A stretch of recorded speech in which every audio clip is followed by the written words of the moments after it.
बिस्मिल्लाहिर्रहमानिर्रहीम।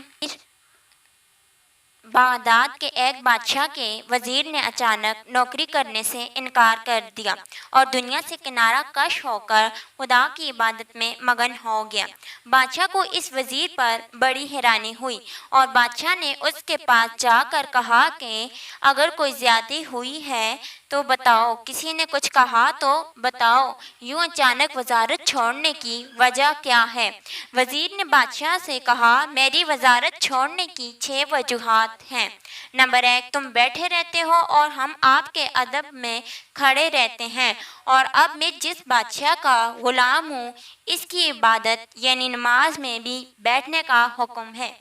नंबर 2, तुम खाते रहते हो और हम खड़े देखते रहते हैं, और अब मैं जिस बादशाह का ग़ुलाम हूँ वो भूख से पाक वजूद है लेकिन हमें पेट भर कर खिलाता है। नंबर 3, तुम सोए रहते हो और हम जागते रहते हैं और तुम्हारी हिफाजत करते हैं। अब मैं जिस बादशाह का ग़ुलाम हूँ वो नींद से पाक है, वो जागता है, मैं सोता हूँ तो वो मेरी हिफाजत करता है। नंबर 4, हमें डर रहता है कहीं हमसे गलती हो जाए तो हमारा सर कलम कर देंगे, लेकिन अब मैं जिस बादशाह का ग़ुलाम हूँ जितनी मर्ज़ी गलतियाँ कर लूँ और माफ़ी मांग लूँ वो माफ़ कर देता है। नंबर 5, हम तुमसे कुछ मांगते थे, तुम अपनी हैसियत के मुताबिक देते थे और कभी कभी इनकार भी कर देते थे और याद भी कराते थे कि तुम्हें मैं पहले भी बहुत कुछ दे चुका हूँ, लेकिन अब मैं जिस बादशाह का ग़ुलाम हूँ मैं इससे जो कुछ भी मांगता हूँ वो फ़ौरन अता कर देता है और कभी कहता भी नहीं कि पहले भी तुम्हें बहुत अनायत कर चुका हूँ।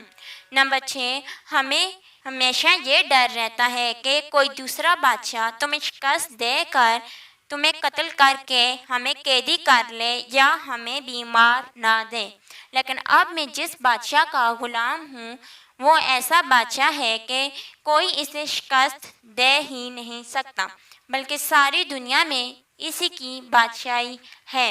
बादशाह वज़ीर का जवाब सुनकर लाजवाब हो गया और कहा कि यकीनन तुमने सबसे बड़े बादशाह की ग़ुलामी इख्तियार कर ली है। मैं भी कोशिश करूँगा कि इसी का ग़ुलाम हो जाऊँ।